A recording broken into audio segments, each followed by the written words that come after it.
अस्सलाम वालेकुम student virtual में खुशामदीद। आप देख रहे हैं यूट्यूब कानपुर चैनल। आपके साथ एक ज़रूरी ख़बर शेयर करनी है और वो ख़बर आपके नोटिस बोर्ड के ऊपर इस वक्त चल रही है।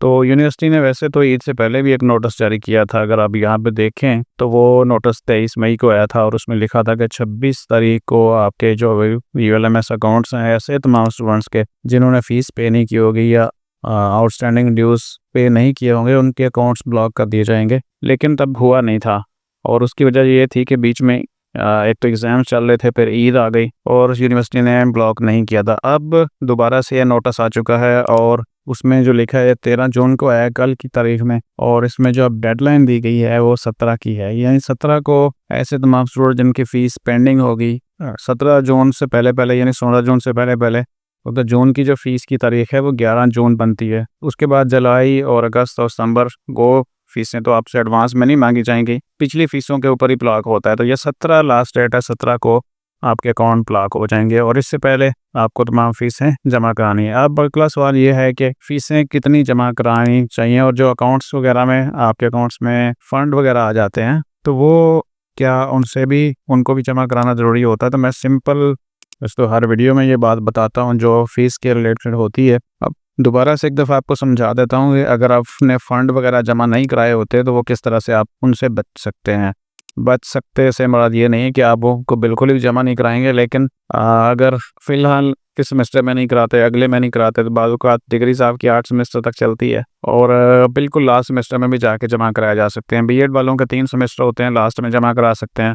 उनको डिले कैसे किया जा सकता है? सबसे पहले तो अकाउंट बुक मैं आपको दिखा देता हूँ और आपको ये आइडिया हो जाएगा कि कितनी फ़ीस आपको जमा करानी है। और उसके लिए ज़रूरी अगर आप अपना अकाउंट बुक चेक करें तो आज हम अगर वीडियो रिकॉर्ड करें तो 14 जून तारीख़ है और जो यूनिवर्सिटी ने अकाउंट आपके ब्लॉक करने हैं वो 17 को करेंगे। यानी जून के महीने तक जो भी फ़ीस है आप अपने अकाउंट्स को चेक कर लेंगे LMS को और वहाँ पे अकाउंट बुक में देख लेंगे जून के महीने के जो फ़ीस है वो अब आपकी पे होनी चाहिए। जून से पीछे जो भी है पे कर देंगे। यानी जो रूटीन की फ़ीसें हैं, जैसे ये एक मई की भी पेंडिंग है और ये जून की भी पेंडिंग है, तो ये दोनों यहाँ इस LMS के मुताबिक पे करनी है। अगर पीछे यहाँ पे कोई फ़ंड वगैरह हैं और जैसे यहाँ पे कि फ़ंड शो हो रहा है लेकिन ये पेड है, बहुत सारे स्टूडेंट्स के अनपेड होंगे, तो वो अगर ब्लॉक होने से पहले पहले ब्लॉक यानी 17 को ब्लॉक होना है और ब्लॉक होने से पहले पहले अगर ये फ़ीसें अपनी जो ड्यू हैं वो जमा करा देंगे तो उनके अकाउंट्स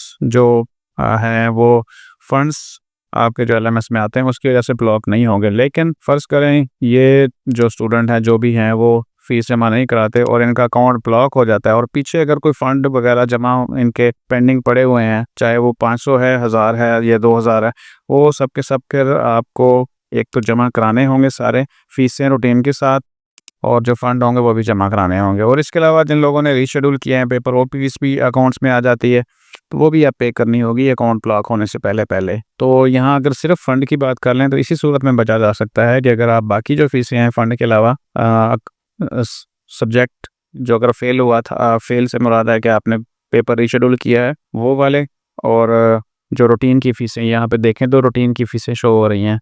यानी ये मई की 20 की एक फ़ीस है, फिर ये जून है और ये जुलाई है। ज़ाहिर है जुलाई और जो आपके अगस्त है वो आपकी एडवांस फ़ीसें हैं और एडवांस वाली फ़ीसों के ऊपर नहीं जो यूनिवर्सिटी ब्लॉक करती। तो होपफुली समझ आ गई होगी सिंपली कि ब्लॉक होने से पहले पहले रूटीन की फ़ीसें जमा करा दें तो आप बच सकते हैं। अकाउंट ब्लॉक हो गए तो फिर आपको सारे के सारे फ़ंड जमा कराने पड़ेंगे और टोटल क्लियर करेंगे आप फ़ीस को, तो फिर आपका LMS अनब्लॉक होगा। और अब जो वीक स्टार्ट होने वाला है वो ज़रूरी है, उसमें जो रिमेनिंग एक्टिविटीज़ हैं आप अगर चेक करें अपना जाके टू डू कैलेंडर, तो उसमें जो रिमेनिंग एक्टिविटीज़ हैं बहुत ज़रूरी हैं और ये आपको समझाया जा चुका है पहले वीडियोस में भी कि मिड टर्म का जो रिज़ल्ट है और मिड टर्म तो अलग से होगा, लेकिन जो एक्टिविटीज़ हैं सारी मिला के फिर आपको 20% लेना लाजमी होता है ओवरऑल, ताकि आप फाइनल पेपर की तरफ जा सकें।